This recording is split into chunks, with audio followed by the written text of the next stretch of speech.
Hey, good morning, everybody. This is Mr. Ainsworth, and we are in financial algebra here in the Chapter 3 review, and we've gone through a lot already. So, just going to give you a little taste of what we've been through here. This covers all 7 sections, going all the way back to section 1. Okay, so in the left-hand corner in the beginning of each problem set, I tell you the section number. So what you should do is get your notebook out, your workbook, your student workbook here, and use it to your advantage. Okay, we talked about down payments, monthly payments, finance charges. In section 2, we talked about how to calculate the monthly payment, the total payments, and the finance charge, given a table. And then we talked about the monthly payment formula and how to use that for the first time. In section 3, we talked about unsubsidized loans. Then we talked about subsidized loans in number 9. Then we talked about private loans and how they're different.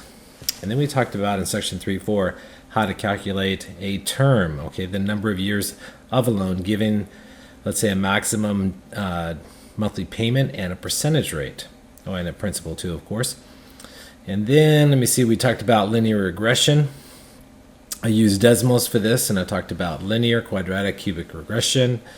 In section 3.5, I talked about some basics here, just how to go from APR to monthly, from monthly to APR, how to use your average daily balance and your monthly periodic rate to calculate a finance charge. Then we finally did an actual average daily balance problem right here. And then we talked about how to calculate a new balance, available credit, given a credit line and a new balance. And in section 7, we've kind of put it all together in this problem right here, where we're given a credit card statement and a bunch of information and some unknown. These blank spots are unknown. And we want to learn how to use what's called a credit calendar. What you're looking at here is called a credit calendar, a blank credit calendar.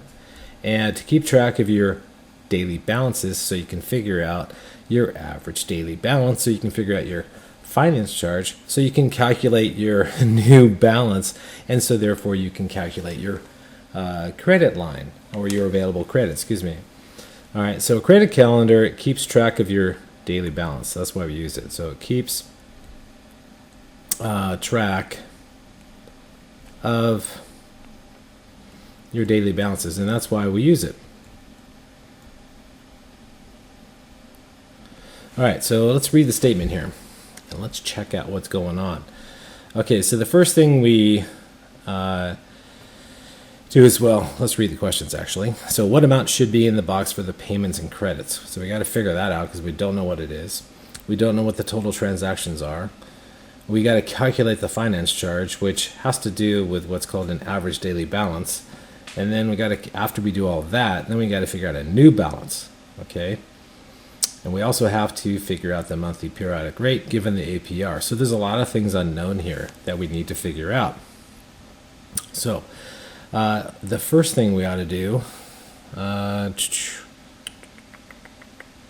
well, we can figure out the payments and credits. Okay, that's pretty straightforward here. So let's do that here. The payments and the credits. Okay, so there's only one payment or a credit, and it's right here in the middle. Okay, you paid down the balance of one by sending in probably your money from your checking account to your credit card statement, and you paid off $190.60. So that right there, there's your payment and or your credit right there in the very beginning. So right there, let's put down $190 and it looks like 60 cents. Okay, just reading the statement right there. Okay, and what should be in the box labeled the transactions? Well, the transactions are debits.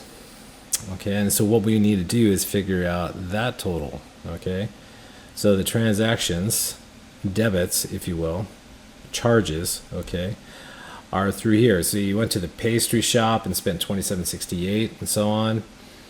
So these are all debits in blue. So let me change colors here just so you can see what I'm talking about. So the payments and the debits, the things that you spend money on, are in blue right here. You went to the pastry shop, you went to Corner Clothes, you went to Le Petit Menu, and then you also went to the pharmacy, you went to the jeweler shop, and you went to an antique shop, and all of those are transactions. Okay, they're debits. So this area you need to add here and you need to add here. These are the transactions. And so obviously we just use Desmos. We just enter those numbers in. So I'm going to enlarge this so I can see a little bit better. And here we go. And again, use Desmos. Just keep track of your stuff. You can print it off at the end and submit your work. Real simple. So let's take 2768 and let's add it to 127.35. Let's add that to 8740. I mean, you just type it in, and as long as you can type the correct numbers in, you're good to go. All right, so you just keep adding these debits together here: 325.90, all right, and plus 870 and 21, and you get a total transaction amount of $1,495.84. Okay, that is your total transactions. So let's write that down: $1,495 and 84 cents. Okay, and that goes down here, and so $1,495.84. It's all blacked out, so I can't put it in there. Just that's the second answer. Okay, and then the third one here: what's the average daily balance? Well, to calculate that, we need to know what the daily balances are. That is a big question. So right now, we need to jump to the credit calendar and keep track of all this. Okay, now before we do this, the first thing I do know, and it's important to read the statement here, is, let's see here, is you want to know when your billing date was. So the billing date is April 6th, and all these transactions occur prior to the billing date. Okay, so we got to keep track of all these transactions and see how the daily balance fluctuates. It goes up and down depending on whether you're crediting or debiting from your balance. Okay, so I'm going to start here. It doesn't really matter where you start in the credit calendar because it's a blank one, because we really don't know, because I don't know the year, whether this is a Saturday, Sunday, Monday, or Tuesday or Wednesday. I mean, I really don't know. So you can start anywhere you want. I'm just going to put the 6th here. And what I'm going to do is I'm going to count backwards the number of days in the cycle. So another important thing that you have to look at is right here in pink, all right, the number of days in the cycle. And there's 30 days in the cycle. So what we need to do is count back 30 days. So I'm just going to enlarge this so you guys can see it a little bit better. So we have to count back 30 days. So count back 30 days. Okay, not too hard to do. So 5th, 4th, 3rd, 2nd, 1st. Okay, this right here is April, right? And then prior to April is March. So right here, this is March. And that's why in the statement here, there's transactions that occurred in March, because that is the month prior to April 6th. Okay, so we got to count back a total of 30 days. So here we go.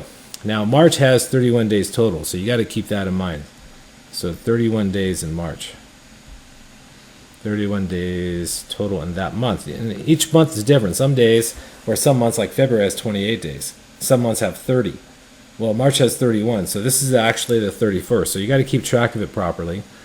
So, and if you don't do that, if you start off with 30 instead of 31, then you're not going to get the right answers. Okay, so this right here is an important number because I'm starting counting backwards from 31. So, and I got to count back 30 days total. So notice that each row is 7 days, because there are 7 days per week, right? Sunday, Monday, Tuesday, Wednesday, Thursday, Friday, and it's Sunday. Okay, or excuse me, Saturday. All right, count back. 28, 27, 26, 25, 24. That's 2 weeks. 23, 22, 21, 20. Oops, messed up. 19, 18, 17. That's 3 weeks. Okay, 16, 15, 14. You don't need me to do this. This is too easy here. That's 4 weeks. So I want to go 4 weeks and 2 days, right? This is 4 weeks right here. 4 weeks. All right, and that is obviously equal to 28 days. All right, so I got to go back 2 more, right? So this is 9 and 8. So this is my end right here. This is so I'm not going to use these here. So there's my 30 days going back in the cycle. So now you go back up here and you look at what your previous balance was. And that's the first day of the cycle, because this previous balance, which is right here, is what you use to start the new cycle, because this carries over from the prior month. So the previous balance, $560.30. So this is where you start. So $560.30. Okay, so the question is, how does the daily balance change, throughout the month? Because it doesn't stay the same. I mean, well, some days it stays the same, but if you make a transaction, whether you debit or credit, then the balance is going to either go up or down. If you spend money, the balance goes up. If you pay off, like a credit payment, which is called a credit, there's only one credit here. So this is a good thing, because you're paying off the balance. You're bringing the balance down. So you either pay it off, bring the balance down, or you spend money and the balance goes up. Just use your common sense. Okay, so now what happens? Well, this is on the 8th. What happens on the 9th? Well, on the 9th, if you read up here on the credit statement, it says you went to the pastry shop and spent $27.68, and so your balance is going to increase. And so this is where you start. So enter in $560.30, okay, and you're going to add that transaction of $27.68. So you're going to add $27.68. And now this is the new balance on the 9th because you spent money on the 9th. It says so right here in the statement. So the balance increases, and this is every time you change a balance, change the color. Okay, you'll see why here after I'm done. It's going to help you keep track of all the daily balances. Okay, the question is like, how long does this occur? So on the 10th, does anything happen? Well, if you look up here, nothing happens till the 11th. So on the 10th, you have the same balance. So let's just color code these guys. I'm going to use blue here. So this month here, this day, excuse me, not month, but this day is the same as this day. So you have 587.98. Now on the 11th, okay, you go to the corner clothes and buy some clothes, and you spend $127.35. So the balance goes up. So you switch colors. Okay, so you enter in the previous balance of $587.98, and you add your transaction, which is $127.35. Okay, that's the balance on the 11th. So $715.33.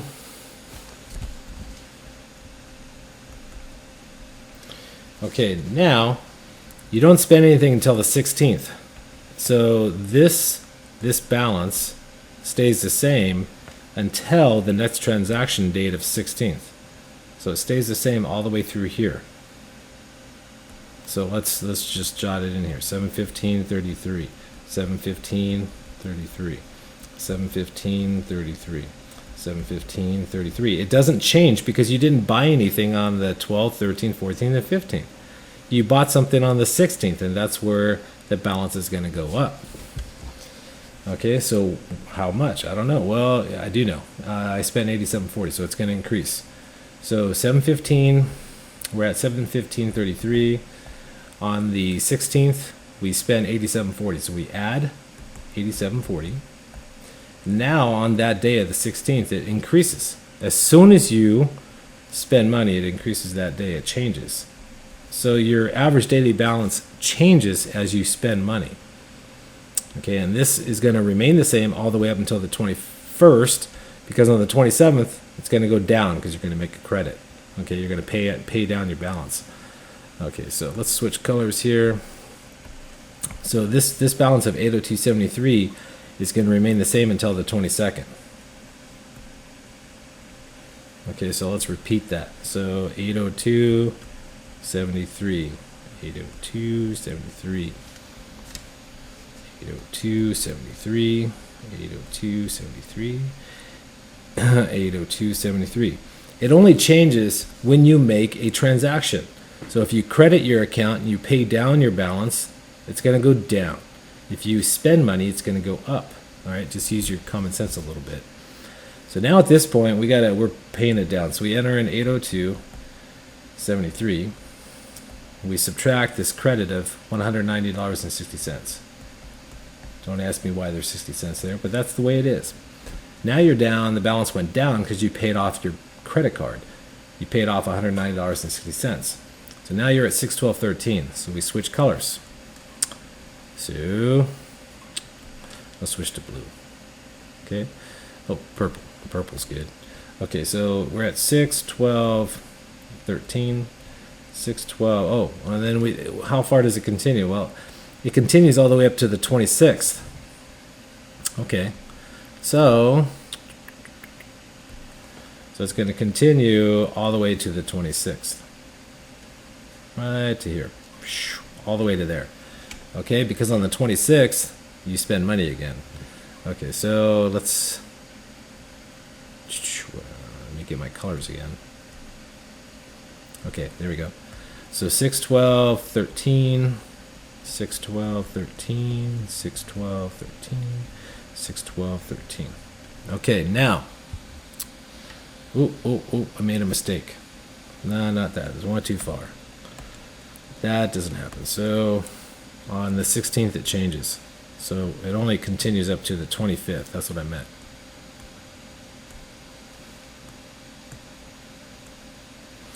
Okay, so because on the 26th, we go to the pharmacy and buy some stuff. Okay, so on the 26th, it changes. So let's enter in 6, 12, 13. And you go to the pharmacy on the 26th and you spend $57.30. So add $57.30. And notice that we went up, the balance increased to $669.43. And again, balance changes, change colors. Okay, so here we go. So 669.43. 669.43. And then it's going to stay the same until the 28th. So the 26th and 27th remain the same. Because on the 28th, you go to the jewelers and you buy some jewelry. Oh my goodness. Maybe you have a girlfriend. I don't know. So let's change colors.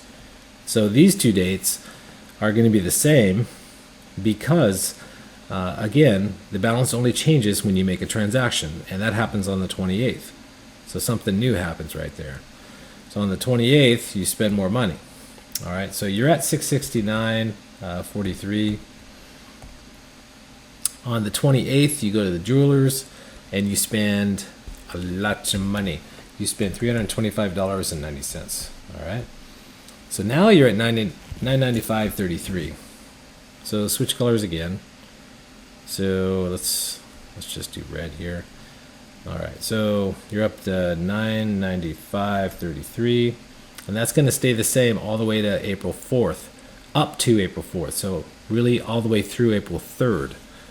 Okay, so I'm going to change colors once again.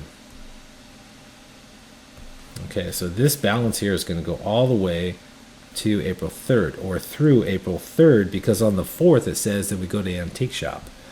So what I'm going to do is I'm going to just repeat this number all the way through, because it doesn't change until you make another transaction. That's the key idea. It doesn't change until you make another transaction.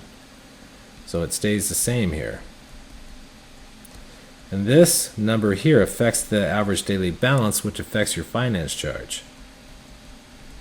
Now, on the 4th, something happens. You go to the antique shop and you spend a lot of money. Okay, so now this changes. So we got, let's go to just black here. So we have to enter in $9.95. And let me see, 33 cents. And we go to the antique shop and we spend $870.21. Holy cow. Okay, so now we're at $1865.54. So now $1865.54. And that's going to stay the same because that's our last transaction. So this occurs all the way through here. So $1865.54, $1865.54. Now I know what the balance was on every day during the 30-day cycle. So now I can calculate the average daily balance by figuring out the totals. All right, now you can do it the most basic way to find the total of all these numbers. There's 30 of them there. You simply add them all up. Okay, so you could get that. But there's a quicker, little bit easier way. So what we do is we calculate subtotals. All right, so to find the total sum, let's see here, let's write down the total sum. I'm going to be calculating subtotals. So the first number in the calendar that I see is $560.30. So here we go. So $560.30. And there's only one day at that amount. But I see 2 days at 587.98. So I take 2 times 587.98 because there's 2 days. I'm going to color code this just to make a point. All right, so look in blue here. So on the 9th and the 10th, they're the same days, right? There's only 2 days at that amount. There's where the number 2 comes from. So instead of adding them up individually, you use multiplication because there's 2 of them. Now in green, all right, the next part of the calendar here, okay, I'm talking about the 11th through the 15th. Okay, we have how many days? Well, 1, 2, 3, 4, 5. We have 5 days, and each of those days is $715.33. Then we have 1, 2, 3, 4, 5, 6. From the 16th to the 21st, there's 6 days at 802.73. So 6 days at 802.73. Those are the ones I colored in yellow. Okay, from the 15th through the 16th through the 21st. And then in purple, okay, we have 1, 2, 3, 4, 4 days. 4 days at $612.33. We're rocking and rolling here. Okay, so there you go. So far looking, I think, good. Okay, and then we have these 2 days in green right here. So from the 26th and the 27th, we have 2 days at $669.43. All right, that's in green. Just color coding my work here just for fun. Okay, and then in red or in blue, actually blue highlighter, from the 28th to the 3rd, I have 1, 2, 3, 4, 5, 6, 7 days. So 7 days at $995.33. Okay, and then I have 3 days remaining, so I have 3 days at $1,865.44. If we add these up, okay, if we add these up, we get the grand total, which we need. We get the total sum of all days. Okay, and this is what we put in the decimals right here. Okay, so let's do it. Let's do it. We start off with $560.30, so $560.30 plus 2 times 587, so 2 times 587.98. All right, plus 5 times the 715.33 plus 6 times 802.73 plus 4 times the 612.33 plus 2 times the 669.43. Double check your numbers up there. Plus 7 times 995. It's going to be a big number here. 33 plus 3 times the 1865.44. And hopefully I didn't make a mistake, which I think I did. So let me check.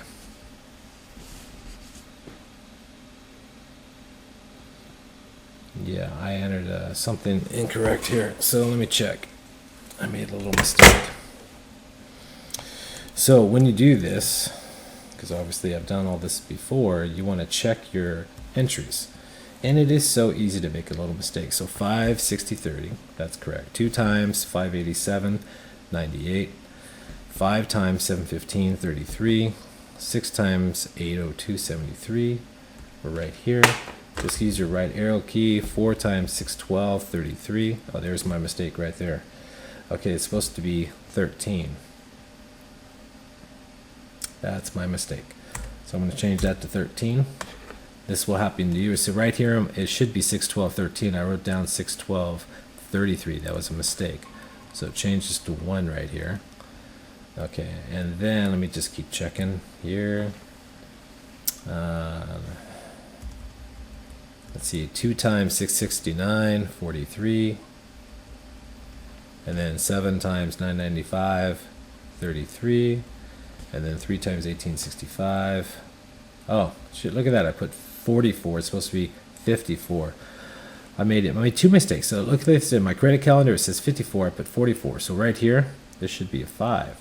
So change this right here to a 5. There we go, and that is the correct value. Okay, that's why you always check your work, my friends. Okay, and that's why I publish the answers for you guys so you can check your work. This comes from your workbook in section 3.7, guys. This was your homework problem. Okay, so there we go. That's our total sum. So let's write it out. So $26,480.60. Big number. Okay, now to calculate the average daily balance. Average daily balance.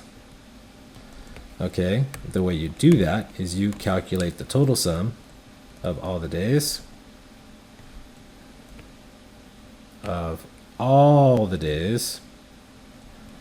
divided by how many days there are in this month, which is 30.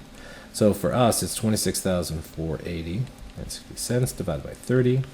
So you enter that number in, so 26,480 and 60 cents. Make sure that you put it in correctly here, divided by 30, because there's 30 days in the business cycle, or in this credit cycle. And you get 882.69, because you got to round up. Okay, so the average daily balance in this case is $882, and again, 0.686, round up to 0.69. And again, round to the nearest penny.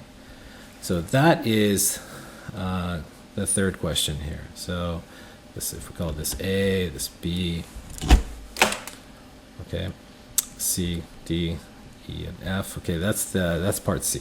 So the average daily balance is 882.69. So 882.69. Boom. Got it there. Okay. And then next, what is the finance charge? Well, the finance charge, my friends, deals with the average daily balance. Okay, so the finance charge, here we go. Finance charge is found by taking the average daily balance and multiplied by your monthly periodic rate. Now, let's look at the credit statement. The APR is 15.6%. So the monthly periodic rate is equal to the APR divided by 12. So if I go over here and I enter in 15.6%, right, divided by 12 to go to monthly rate, I get 1.3%. So the monthly periodic rate is 1.3%, or as a decimal, 0.013. So let's come down here and let's use it. So what I do know is I do know that my average daily balance is 882.69. So 882.69. I multiply that by my MPR, which I said is 1.3%, or 0.013. Okay, and then I get a number here. This is my finance charge. So you take 882.69 and you multiply it by your monthly periodic rate in the form of a decimal. All right, and you get $11.47. So $11.47. There's the finance charge. All right, so we have some big results here. Yeah, first result is the average daily balance. Second major result is the finance charge. Okay, so 1147. So that goes up here. So 1147. And then what is the new balance? Well, in the table here, the new balance is unknown, but we know the payments and credits. Okay, that's we know the payments and credits is right here. So that right there is $190.60. Transactions, we wrote that down somewhere. Let me see. So that's this number right here, that's $1495.84. We don't have a late charge, it says 0, but the finance charge, we do have a finance charge. We just calculated that, and then it's $11.47. The question is, what is this? What's the new balance? Well, the new balance is the previous balance minus the payments, because it brings it down, so you subtract it, plus the transactions, plus the late fees, plus the finance charge. That's how you calculate the new balance. All right, so here we go, new balance. Okay, you take the previous balance, subtract any payments you make. They're called credits. Okay, you have to add in the transactions that you make. Those are called debits. You have to add in any late fees. Okay, let's just use LF for late fees right here. So late charge, late fees, and then FC for finance charge. So late fees plus finance charge. Okay, LF is late fees. So here we go. Let's get the previous balance. I forgot what that is. So looking at the credit balance right here, or the credit statement, the previous balance is $560.30. So $500, 500. Come on, Ainsworth. 560.30. It's kind of hard to read these things when they're just so small. So and 30 cents, and then you paid off $190.60. If you look at the top there, you spent $1,400.95 $95.84. There are no late fees. It says so up there, but there is a finance charge of $11.47. Okay, so you just work this out and you just type it all in, and let the calculator or Desmos do it for you, because that's how we roll right now. Okay, and so we subtract the payments because this will bring down our balance, and then you go spend a whole lot of money. Spend $1,495.84. Oops. Okay. I got a typo there. So $1,495.84. Be careful. All right, plus 0 plus 1147. Okay, and that will give you a new balance of $1,877.01. So here we go. So the new balance is another big result, $1,877.01. Okay, so let's highlight that. That's your that's our new balance. That's a major result. Okay, so new balance time. So now we know that. Now we can calculate the other things. So the new balance is $1,877.01. And now what is the available credit? Okay. Now, these are all good questions. That's why I love this problem here, because it kind of puts together the last 3 sections all together, or 4 sections. All right, so the credit, available credit, is your credit line minus the new balance. Okay, so let's do that. So conceptually speaking, so the available credit, I'm going to start off with that. The available credit is equal to your credit line, whatever the max is, your credit line, which is basically a max, the max you can spend, minus the new balance. Whatever it is, whatever it says on your statement. So you got to figure out the credit line. So we got to go up to our statement and read it. Okay, now if you look here, the credit line is at the bottom. It's a $5,000 credit line. And we already know the new balance. I just said it was $1,877.01. Okay, so I got to subtract that. I got to take 5,000 minus the $1,877.01. Okay, getting a little crazy with my zoom here. So my $5,000 max spending limit credit line minus my new balance, which is here, $1,877.01. This will tell me my available credit. So I enter in on the next line 5,000 minus the new balance. That's how much I've spent so far with all my transactions. Okay, and I have a credit, available credit of a little over 3,000. So $3,122.99. That is my available credit, and that's another big number. Okay, so all of these are going to be individual questions on your exam, and it all relies upon what's called the credit calendar. Okay, so you have to go back and ask yourself, do you understand how to build this credit calendar? Because it keeps track of your daily balances, and that, my friends, is what gives you the ability to calculate your average total balance, or average daily balance, excuse me, because you have to take the total sum divided by 30. And if you know the average daily balance, well, guess what? You can calculate the finance charge. If you know the finance charge, you can calculate the new balance. And if you know the new balance, then you can calculate the new, or the available credit. So like one thing builds on another. Okay, so there you go, my friends. Okay, that is the last 4 sections reviewed, all in one problem. That was pretty bitchin'. Okay, all right, okay. Once again, this is financial algebra. okay? As you guys know, and you're with me, okay? My name, Mr. Ainsworth. And hopefully you guys learned something right here, and hopefully I explained it well enough so that you guys fully understand it so that you can do this on your own given a credit card statement. You need to learn how to build a credit calendar so you can keep track of your daily balances and so you can answer all these basic questions right through here. So do your best, and I'll see you in my next lesson. Bye-bye.